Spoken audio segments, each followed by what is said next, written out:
हाँ तो दोस्तों, इस वीडियो के अंदर हम सोना कोमस्टार के आईपीओ के बारे में बात करेंगे और जानेंगे कि इस आईपीओ में सिर्फ लिस्टिंग गेन के लिए अप्लाई करना है या फिर इस आईपीओ को आपको लॉन्ग टर्म के लिए भी अप्लाई करना है। तो चलिए शुरू करते हैं।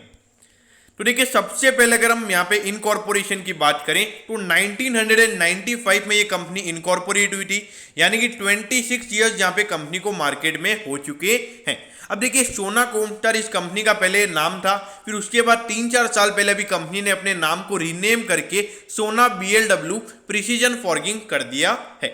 अब देखिए कंपनी काम क्या करती है, तो देखिए कंपनी ऑटोमोटिव टेक्नोलॉजी का काम करती है, यानी कि जो ऑटो कंपोनेंट्स होते हैं, जो 4 व्हीलर्स होते हैं, फिर उसके अलावा passenger vehicles, commercial vehicles, electric vehicles, तो इनके ऑटो पार्ट बनाने का कंपनी काम करती है। और इसकी अगर हम बात करें, जो खास बात इस कंपनी की है वो ये है कि ये कंपनी पूरे वर्ल्ड में टॉप 10 हाईएस्ट मैन्युफैक्चरर में से एक है, यानी कि जो ऑटो पार्ट के जितने भी मैन्युफैक्चरर पूरे वर्ल्ड में जितने भी हैं उसमें से टॉप 10 में इस कंपनी का नाम आता है। तो देखिए यहाँ पे फंडामेंटली ये कंपनी बहुत ही अच्छी नजर आती है। और उसके अलावा अगर हम इसकी मैन्युफैक्चरिंग यूनिट की बात करें तो इस कंपनी के 9 मैन्युफैक्चरिंग यूनिट्स हैं, सिर्फ इंडिया में ही नहीं जबकि USA, चाइना एंड मैक्सिको, इन तीनों कंट्रीज में भी कंपनी की मैन्युफैक्चरिंग यूनिट है। तो देखिए देखा जाए तो इसका जो बिजनेस है वो पूरे ऑल ओवर इंडिया और ऑल ओवर दी वर्ल्ड में चलता है। अब इसके बाद अगर हम इसकी एक और खास बात की बात करें, जो स्टार्टर मोटर्स है उसकी ये सबसे बड़ी एक्सपोर्टर है, यानी कि इंडिया के बाहर जो स्टार्टर मोटर्स को सबसे ज्यादा एक्सपोर्ट अगर इंडिया में कोई करता है तो वो ये कंपनी ही करती है। तो देखा जाए तो कंपनी काफी फंडामेंटली अच्छी नजर आती है। अब ये देखिए इस कंपनी की ताकत क्या है, तो देखिए कंपनी की जो ताकत है वो ये है कि कंपनी एक लीडर मैन्युफैक्चरर है और उसके अलावा जो ग्लोबल ईवी मार्केट है, यानी कि जो इलेक्ट्रिक व्हीकल का जो लगातार हमको मार्केट बढ़ता हुआ नजर आ रहा है, तो उसके ऑटो पार्ट में भी कंपनी का अच्छा खासा मार्केट शेयर है। अब इसके बाद अगर हम प्रोडक्ट पोर्टफोलियो की बात करें तो कंपनी का प्रोडक्ट पोर्टफोलियो काफी वाइड है और जिससे कभी भी इसके रेवेन्यू में ज्यादा इश्यूज हमको देखने को नहीं मिलते। और देखिए अभी कोविड के चलते भी कंपनी के रेवेन्यू में हमको ज्यादा इश्यूज देखने को नहीं मिले। अब इसके बाद अगर हम बात करें कंपनी की और डाइवर्सिफाइड ज्योग्राफीज की, जैसा कि मैंने आपको बताया कि कंपनी सिर्फ इंडिया में ही काम नहीं करती, पूरे all over the world company का बिजनेस चलता है। और जो कंपनी के कस्टमर्स हैं वो भी ऑल ओवर दी वर्ल्ड हैं। और जो व्हीकल सेगमेंट मैंने आपको बताया कि 4 wheelers, commercial vehicle, electric vehicle, सबके यहाँ पे ऑटो पार्ट ये कंपनी बनाती है।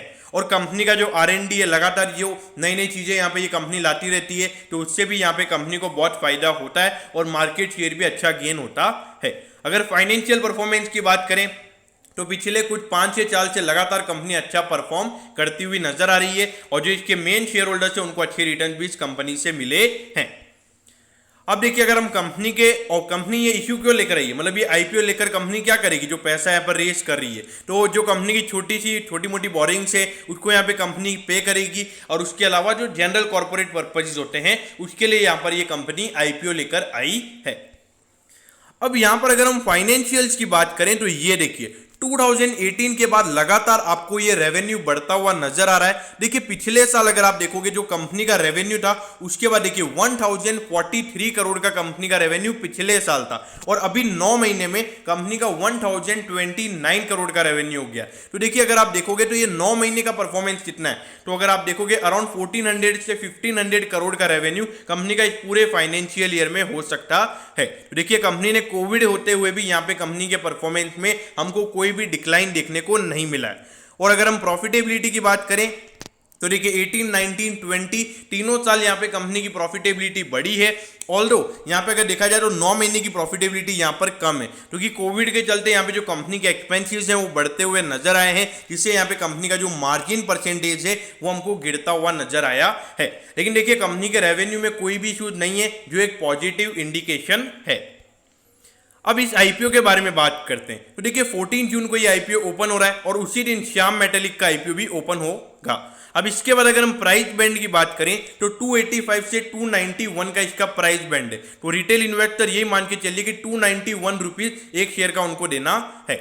और मार्केट लॉट की बात करें तो एक लॉट में यहाँ पे 51 शेयर है, कितने 51।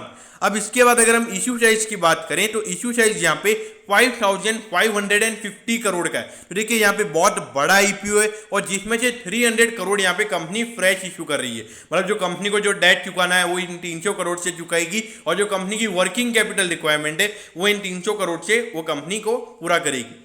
लेकिन यहां पर एक जो नेगेटिव चीज है वो ये है कि जो ऑफर फॉर सेल है वो है 5250 करोड़ का। तो देखिए यहाँ पे 5000 करोड़ से ज्यादा का यहाँ पे ऑफर फॉर सेल है। और अगर हम परसेंटेज वाइज बात करें तो सिर्फ जो पूरा टोटल इश्यू साइज है उसके अंदर से सिर्फ 4 to 5% यहाँ पे कंपनी का फ्रेश इश्यू है, यानी कि कंपनी अपने ग्रोथ के लिए इस्तेमाल करेगी। तो ये एक बड़ा नेगेटिव फैक्टर यहाँ पे नजर आता है, जिसकी वजह से मेरे ख्याल से मार्केट इस आईपीओ से ज्यादा खुश नहीं है और इस आईपीओ को इग्नोर करने की कोशिश भी मार्केट कर रहा है। तो ये देखिए 5250 करोड़, यानी कि ये पूरा 5250 करोड़ प्रमोटर्स की जेब में जाएगा। तो इसीलिए ये मार्केट के लिए इश्यूज बने रह सकते हैं। अब आईपीओ की अगर हम बात करें तो बेसिस इसका 21 है और रिफंड मतलब अगर आप अप्लाई करते हो अलॉटमेंट नहीं मिलता है तो 22 जून को आपको रिफंड मिल जाएगा। और अगर डीमैट अकाउंट की अगर हम बात करें तो 23 जून को आपके डीमैट अकाउंट में शेयर्स आ जाएंगे अगर आपको अलॉटमेंट मिलता है तो, और 24 जून को ये आईपीओ लिस्ट हो जाएगा। अब देखिए 14,841 रुपीज आपके पास होने चाहिए अगर आपको एक लॉट के लिए अप्लाई करना है। और मैक्सिमम रिटेल इन्वेस्टर की कैटेगरी के अंदर आप 1,92,933 रुपीज की अलॉटमेंट लगा सकते हैं। इसके अंदर 13 लॉट की आप एप्लीकेशन लगा सकते हो।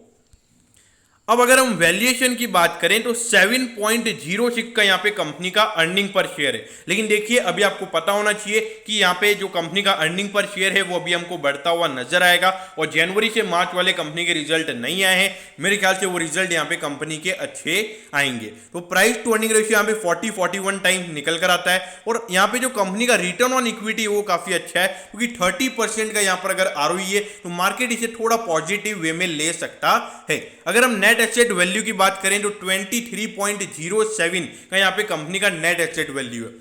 तो देखिए 291 का यहाँ पे प्राइस टू जो 291 का यहाँ पे प्राइस बैंड है, तो देखा जाए तो 12 का यहाँ पे price to book ratio company का निकल कर आता है। तो अगर हम वैल्यूएशन की बात करें तो वैल्यूएशन भी यहाँ पर कंपनी का काफी कॉस्टली नजर आता है। लेकिन देखिए जो इलेक्ट्रिक व्हीकल में यहाँ पे कंपनी का ऑटो पार्ट बनाने का जो मार्केट शेयर यहाँ पे कंपनी का नजर आता है और आने वाले टाइम पे ये मार्केट शेयर और बढ़ सकता है। तो देखा जाए तो मार्केट इसे पॉजिटिव वे में ले सकता है और थोड़ा प्रीमियम वैल्यूएशन यहाँ पर मार्केट दे सकता है। लेकिन देखिए यहाँ पे आईपीओ बहुत ज्यादा बड़ा है, 5,500 करोड़ का आईपीओ है। लेकिन इसके अंदर एक पॉजिटिव चीज जो मुझे नजर आई है वो ये कि जो रिटेल अलोकेशन है, यानी कि रिटेल इन्वेस्टर्स को पूरी होल्डिंग का सिर्फ 10% मिलने वाला है। कितना? 10%। तो देखिए ये एक मार्केट के लिए पॉजिटिव हो सकता है। और जो हमारे एनआईआईज, जो एचएनआईज होते हैं और जो क्यूआईपीज होते हैं वो अधिकतर जो अपना फर्स्ट दिन का जो होता है, मतलब जिस दिन आईपीओ लिस्ट होता है उस दिन वो अपने स्टेक को नहीं बेचते, मतलब जो भी उनको होल्डिंग मिलता है तो वो उस दिन वो होल्ड करके रखते हैं। जो रिटेल इन्वेस्टर्स होते हैं वो क्या करते हैं, पहले दिन अगर लॉस भी हो रहा है तो वो बेच के निकल जाते हैं। तो देखिए अभी लोडा डेवलपर्स का भी आईपीओ आया था, उनका भी अराउंड 2000 करोड़ का आईपीओ था, लेकिन उनके अंदर रिटेल अलोकेशन सिर्फ 10% था। इसकी वजह से वहां पर वो आईपीओ सक्सेसफुल हुआ है।